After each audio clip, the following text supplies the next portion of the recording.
الحمد للہ وکفا والصلاة والسلام علی سید الانبیاء والمرسلین فقد قال اللہ تبارک و تعالی فی کلام المجید والفرقان الحکیم اعوذ باللہ من الشیطان الرجیم بسم اللہ الرحمن الرحیم ان اللہ هو الرزاق ذو القوة المتین صدق اللہ مولانا العظیم وبلغنا رسوله النبی الکریم ونحن على ذلك لمن الشاہدین والشاکرین والحمد للہ رب العالمین رب اشرح لی صدری ویسر لی امری واحلل عقدۃ من لسانی یفقہوا قولی رب زدنی علما رب زدنی علما رب زدنی علما ان اللہ وملائکتہ یصلون علی النبی یا ایھا الذین آمنوا صلوا علیہ وسلموا تسلیما۔ تمام ساتھی دل کی گہرائیوں سے بآواز بلند درود پاک پڑھ لیں۔ اللہم صلی علی محمد وعلی آل محمد کما صلیت علی ابراہیم وعلی آل ابراہیم انک حمید مجید۔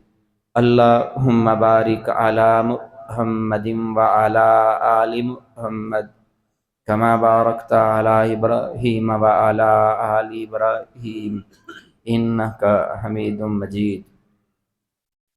میرے محترم بزرگوں، عزیز نوجوان بھائیوں، ساتھیوں، آج ہم بات کریں گے کہ یہ جو روایتی مانگنے والے ہیں، بھکاری ہیں، دین اسلام میں ان کی کیا حیثیت ہے، یا ان بھکاریوں کو دینا کیسا عمل ہے۔ قرآن پاک کو پڑھیں، حضور نبی کریم صلی اللہ علیہ وسلم کی زندگی کو دیکھیں، آپ علیہ السلام کے فرمان کو دیکھیں، تو ایک بات تو ہمیں ملتی ہے کہ جب کوئی تمہارے سامنے سوالی سوال کرے، اس کا سوال پورا کرو، اس کی بات سنو، اس کا مسئلہ حل کرو، اس کا دکھ دور کرو، اس کی حاجت کو پورا کرو۔ یہ ہمارا دین اسلام کہتا ہے، ہمارے دین اسلام کی فطرت ہے، اس میں کوئی شک نہیں ہے۔ اور دین اسلام گاہے بگاہے دینے کی عادت ڈالتا ہے، دینے کی ترغیب دیتا ہے۔ حضور علیہ السلام نے فرمایا، نیچے والے ہاتھ سے اوپر والا ہاتھ ہر حال میں بہتر ہے، یعنی کہ لینے والے سے دینے والا ہاتھ اللہ کو پسند ہے۔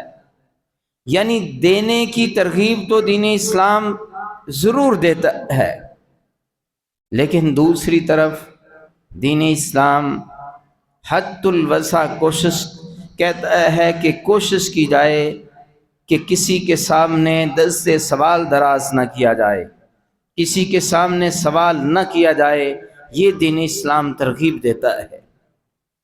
ہاں، بامر مجبوری کچھ حالات واقعات ایسے ہیں جہاں پر دین اسلام ترغیب نہیں، گنجائش دیتا ہے کہ اب ایسے موقع پہ کسی کے سامنے اگر سوال کر لو، گنجائش موجود ہے۔ پسندیدہ عمل پھر بھی نہیں ہے، پسندیدہ عمل یہی ہے کہ تم اللہ سے سوال کرو، تم اللہ سے مانگو، اپنے دکھڑے اللہ کے سامنے بیان کرو، اپنی مشکلیں اللہ کے سامنے رکھو، بندوں سے سوال نہ کرو، دل کا سوال نہ کرو، آنکھ کا سوال نہ کرو، زبان کا سوال نہ کرو۔ لیکن کہیں پر گنجائش مل جاتی ہے کہ ایک بندہ ہے، کوئی چارہ نہیں ہے، اس کا کھانے کے لیے کچھ نہیں ہے، بھوک سے بلبلا رہا ہے، تو کسی سے سوال قرض کے لیے کر سکتا ہے، امداد کے لیے کر سکتا ہے، اس کی گنجائش دیتا ہے دین اسلام۔ لیکن باقاعدہ مانگنے کے طریقے کو اپنا لینا، مانگنے والے کام کو اپنا کام بنا لینا، مانگنے کی عادت کو اپنا لینا، مستقل کام ہی یہ سمجھنا کہ مانگنا ہے، دین اسلام اس کو پسند بھی نہیں کرتا، اور دین اسلام اس کی اجازت بھی نہیں دیتا، اور دین اسلام اس عمل کی حوصلہ افزائی بھی نہیں کرتا ہے، بلکہ حوصلہ افزائی کرنے والوں کو منع کرتا ہے۔ روایتی جو بدکاری ہیں، جن کا کام مانگنا ہے، ان کو نہ دینے کا حکم ہے کہ ان کو نہ دیا جائے۔ کیوں کہ جب تم روایتی مانگنے والوں کو دو گے تو تم تو معاشرے میں بھکاری پیدا کر دو گے، مانگنے والے پیدا کر دو گے، اور بالخصوص روایتی مانگنے والے مانگتے ہیں، دینے والے 5 روپے 10 روپے یہ دے دیتے ہیں۔ یہ دینے والے بھی غلط کرتے ہیں اور مانگنے والے بھی غلط کرتے ہیں۔ دینے والے کو بھی کسی کی ضرورت کو پورا کرنا چاہیے، کسی سوالی کی، کہ اس کا جو سوال کرنے والا ہے اس کی ضرورت کیا ہے، اس کی ضرورت کو پورا کرو تاکہ وہ مانگے نہ، اور جو مستقل مانگے اس کا علاج کرو، اس کو روکو۔ حضرت عمر رضی اللہ تعالیٰ عنہ نے دیکھا کہ ایک آدمی آ کے سوال کر رہا ہے۔ حضرت عمر نے اپنے قریبی ساتھی کو یا غلام کو کہا کہ بھئی یہ مانگ رہا ہے، اس کی ضرورت پوری کرو، اس کو دو کچھ۔ اس نے اس سے پوچھا، اس نے اپنی جو ضرورت بتائی تو حضرت عمر کے غلام نے اس کو دے دیا۔ تھوڑی دیر کے بعد حضرت عمر باہر نکلے تو وہ بازار میں کسی اور سے بھی مانگ رہا تھا۔ حضرت عمر نے اسے پکڑ لیا، اپنے غلام کو بلایا کہ تجھے کہا تو تھا کہ اسے کچھ دو، دیا نہیں تو نے، سنا نہیں تو نے۔ حضرت عمر کے غلام کہنے لگے جی میں نے تو اس کو جو اس نے کہا ہے ضرورت پوری کر دی ہے، اس کو دے دیا ہے۔ تو حضرت عمر نے کہا اس کا مطلب ہے کہ تو لینے کے بعد پھر دوبارہ مانگ رہا ہے، یہ تو تیرا پیشہ ہے، یہ تو تیرا کام ہے۔ حضرت عمر نے اپنے درے کے ساتھ اس کو درہ مارا اور کہا کہ دوبارہ میں نے تجھے یوں مانگتے دیکھا تو تیرا علاج کر دوں گا۔ حضور علیہ السلام کے پاس ایک آدمی آیا، مستحق تھا، ضرورت مند تھا کہ اللہ کے نبی بڑا پریشان ہوں، کھانے کے لیے کچھ نہیں ہے۔ حضور علیہ السلام نے فرمایا گھر میں کوئی چیز ہے؟ کہنے لگا کچھ نہیں ہے۔ حضور نے فرمایا کچھ تو ہونا چاہیے، کچھ ہے؟ کہنے لگا ہاں، ایک ٹاٹ ہے جس کو نیچے بچھاتے ہیں لیٹنے کے لیے، ایک چادر ہے جو اوپر اوڑھ لیتے ہیں، اور ایک پیالہ ہے جس میں ہم کو کھانے پینے کے وقت جس کو استعمال کرتے ہیں۔ حضور نے فرمایا جاؤ، صرف پیالہ منگوا لیا یا سارے ہی سامان منگوا لیا، یا ان میں سے ایک یا دو چیزیں منگوا لی؟ وہ لے کے آیا۔ حضور علیہ السلام نے فرمایا بھئی اس کو کوئی خریدے گا؟ ایک صحابی اٹھے، اس نے کہا جی میں خریدوں گا، غالباً 1 درہم۔ حضور علیہ السلام نے فرمایا بھئی کوئی اس سے زیادہ دے گا؟ جس آدمی نے سب سے زیادہ قیمت لگائی نا اس کی، آپ نے وہ پیالہ اگر اس کے ساتھ ٹاٹ تھا تو وہ اس کو دے دی اور اس سے پیسے لے لیے۔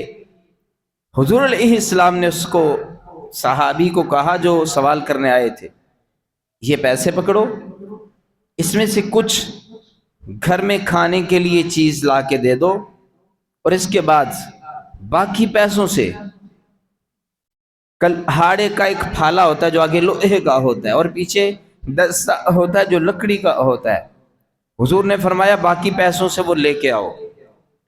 یعنی کلہاڑی سمجھ لو، یعنی لوہے کا پھالا اور دستہ لے کے آؤ۔ وہ بازار میں گیا، لے کے آیا۔ حضور علیہ السلام نے اپنے ہاتھوں سے وہ جو لکڑی کا دستہ تھا اور وہ پھالا جو کل ہاڑی کا تھا لوہے کا، اس کے اندر ڈالا، اس کو مضبوط کیا اور کہا یہ لو اور جنگل میں چلے جاؤ، وہاں سے لکڑیاں کاٹو، اکٹھی کرو، شہر میں آ کے بازار میں بیچو، ضرورت مندوں کو دو، پھر واپس چلے جاؤ، پھر کاٹو، پھر لاؤ۔ اور حضور نے فرمایا کہ اتنی محنت کرو کہ 15 دن تک مجھے کہیں یہاں نظر نہ ہو تم۔ کتنے دن تک؟ 15 دن تک نظر نہ ہو، محنت کرو، تمہیں پتہ ہو کمانا ہے، کیوں گھر میں بھاگے رہیں گے؟ کیوں تمہیں کچھ نہیں ملے گا؟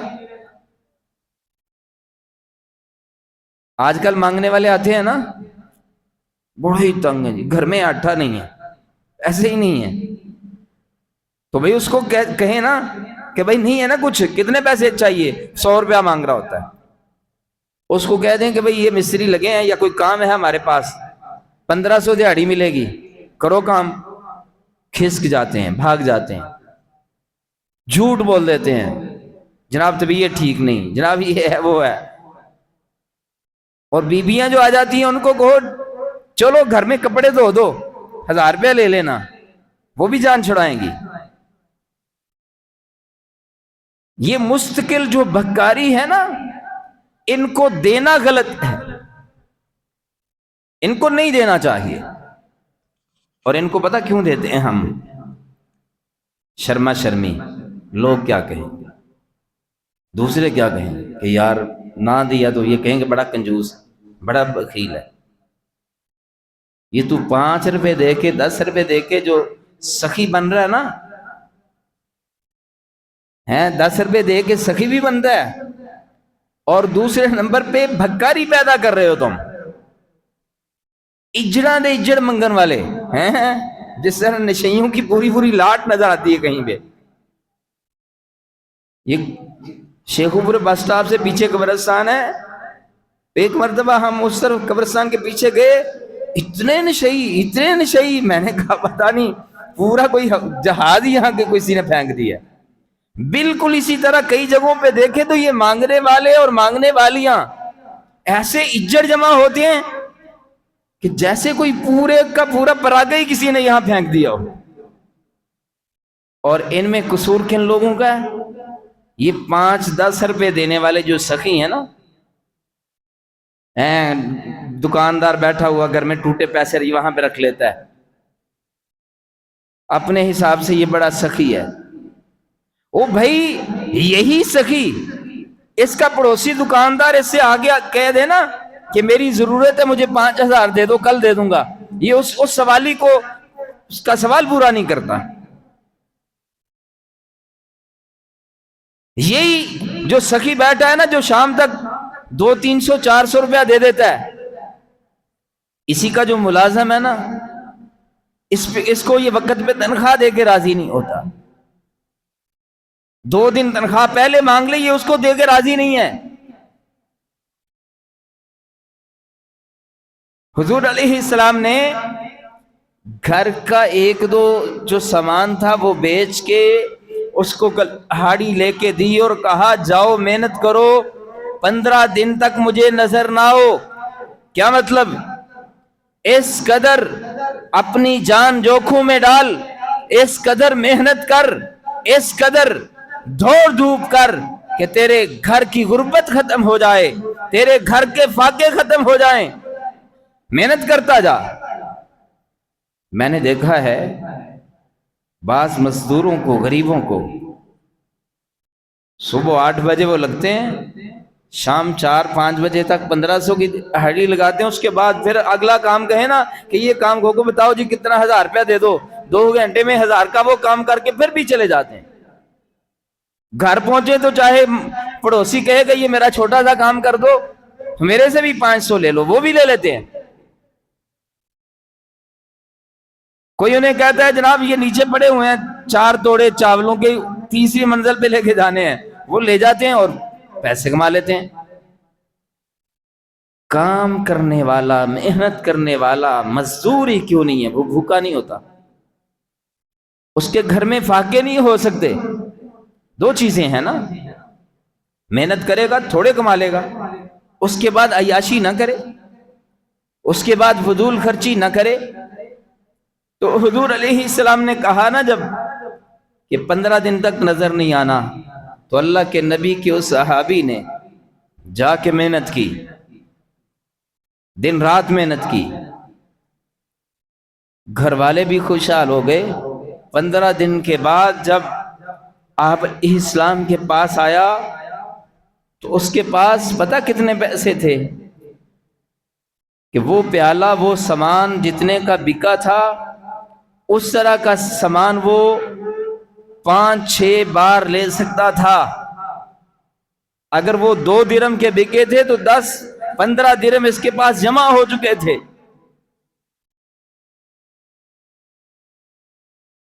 آپ علیہ السلام نے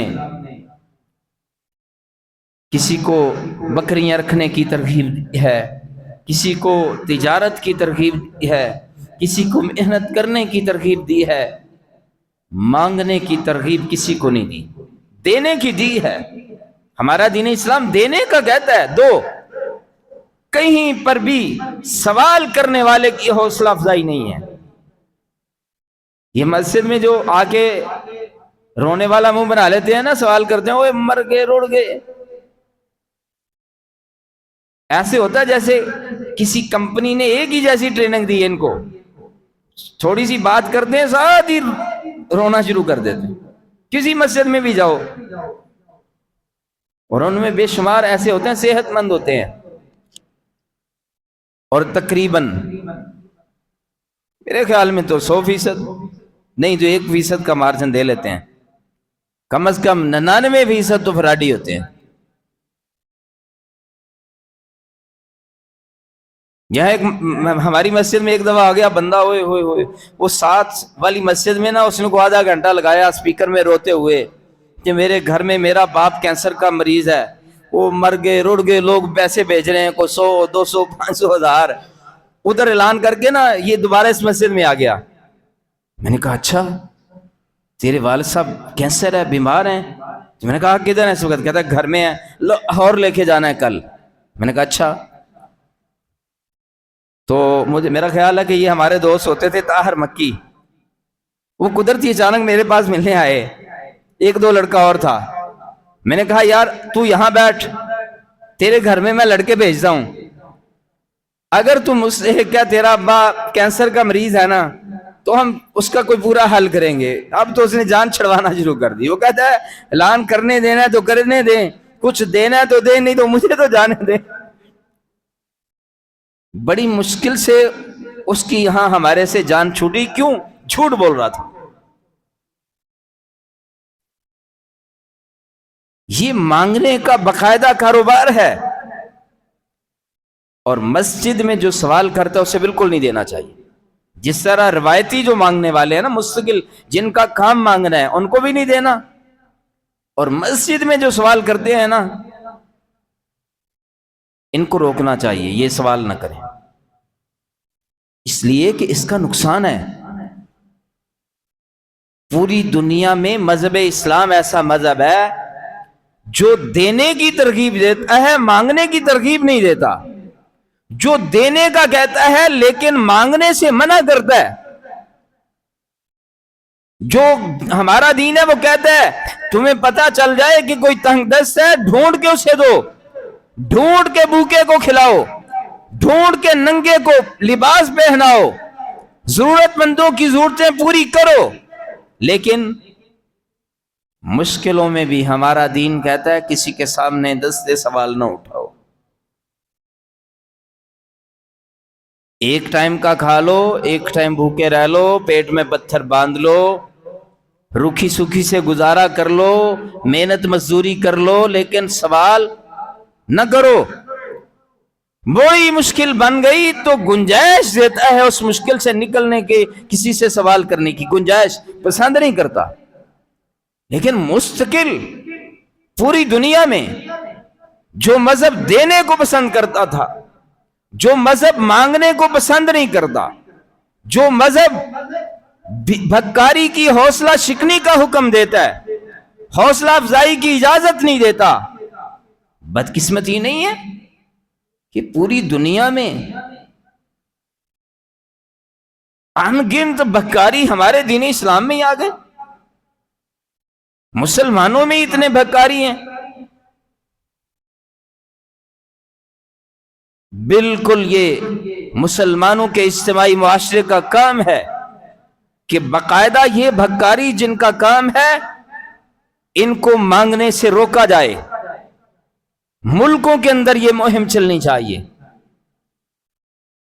ان مانگنے والوں میں جو ضرورت مند ہیں ان کی ضرورت کا بندوبست کیا جائے کہ ضرورت پوری کی جائے، لیکن پورے ملک میں کہیں بھی مسلمانوں کے معاشرے میں کوئی مانگنے والا نظر نہیں آنا چاہیے۔ اور اتنے مانگنے والے، مزاروں پہ جاؤ تو مانگنے والے، مسجدوں میں آؤ تو مانگنے والے، بازاروں میں جاؤ تو مانگنے والے، گاڑی میں بیٹھ جاؤ مانگنے والے، ٹرین میں بیٹھ جاؤ مانگنے والے، کسی چوک میں کھڑے ہو جاؤ مانگنے والے، ہوٹل میں کھانا کھانے لگ جاؤ مانگنے والے، جناب کسی جگہ پہ چائے پینے لگ جاؤ مانگنے والے، ہسپتال میں کسی کا پتہ کروانے چلے جاؤ، مریض کو لے کے چلے جاؤ مانگنے والے۔ وہ مصیبت تو یہ ہے کہ اتنے مانگنے والے، ایئرپورٹ پہ چلے جاؤ تو مانگنے والے، ایسی جگہوں پہ جہاں عام آدمی کا جانا ممکن نہیں ہوتا وہاں پہنچ جاؤ، پتہ نہیں کس طرح وہاں بھی مانگنے والے پہنچ جاتے ہیں۔ وہ لوگ عمرہ کرنے جاتے ہیں، پیسے لگتے ہیں، وہاں بھی پاکستانی مانگنے والے پہنچ گئے، اور ٹکٹ کروا کے پیسے لگا کے یہ مانگنے والے پہنچ جاتے ہیں، دبئی مانگنے والے پہنچ جاتے ہیں۔ اور جب تحقیقیں ہوتی ہیں تو پتہ چلتا ہے کہ فلاں مانگنے والے کی کتنی بسیں ہیں، فلاں مانگنے والے کی اتنی کوٹھی ہیں، فلاں مانگنے والے کے جناب اتنے پلاٹ ہیں۔ یہ روایتی مانگنا ایسا ہمارے معاشرے میں ڈرایا گیا ہے، کوئی سپیکر لے لیتے ہیں، گاڑیاں لے لیتے ہیں اور مانگنا شروع کر دیتے ہیں۔ وہ گینگ بنے ہوئے مانگنے والوں کے، 20 20 30 30 50 50 100 100 2 2 4 4 100 آدمی مانگنے والے رکھے ہوئے ہیں، جگہوں کے ٹھیکے ہیں۔ یہ تھوڑے دن پہلے میں گھر گیا، بڑا سارا جو ہے نا چھوٹا بچہ لے کے آٹے کا بھرا ہوا، گاؤں میں نا دیہاتوں میں یہ گندم آٹا یہ بہت زیادہ مانگنے والوں کو دیا جاتا ہے، تو وہ لے کے جا رہے تھے بچہ، تو میں نے کہا کہاں؟ کہتے ہیں وہ مانگنے والے کو دینے لگے ہیں۔ تو میں نے کہا اس کو نا 10 روپے دے دو، کہتے ہیں 10 روپے نہیں لینے ہونا۔ کیوں؟ کہ ان کو بھی پتا ہے آٹا آدھا کلو بھی ہوا تو بھی 50 سے اوپر کا ہے۔ یہ بھکاری مستقل ہم پیدا کر رہے ہیں ان کی حوصلہ افزائی کر کے۔ جن کا کام مانگنا ہے وہ بچے ہیں، وہ بوڑھے ہیں، وہ جوان ہیں، وہ عورتیں ہیں، حتیٰ کہ وہ معذور کیوں نہیں ہیں، حالانکہ معذور کو دینا چاہیے، نابینا کو دینا چاہیے، وہ معاشرے کے مستحق لوگ ہیں، لیکن ان کی ضرورت پوری کرو، دو ان کو۔ لیکن اگر ان کی بھی عادت بن گئی ہے مانگنے کی تو وہ عادت کو چھڑواؤ، حوصلہ شک نہیں کرو۔ ہمارے معاشرے میں یوں مانگنے والے نظر نہیں آنے چاہیے، ہونے ہی نہیں چاہیے، خود ڈھونڈ کے دو کہ یار یہ ضرورت مند۔ اللہ تعالیٰ سے دعا ہے کہ اللہ تعالیٰ ہر ایمان والے کو اپنی ذات سے مانگنے والا بنائے، اور ہر قسم کے سوال کرنے سے اللہ تعالیٰ ہمیں بچائے، اور ہمیشہ اللہ ہمیں اپنا سوالی رکھے۔ وآخر دعوانا ان الحمد للہ رب العالمین۔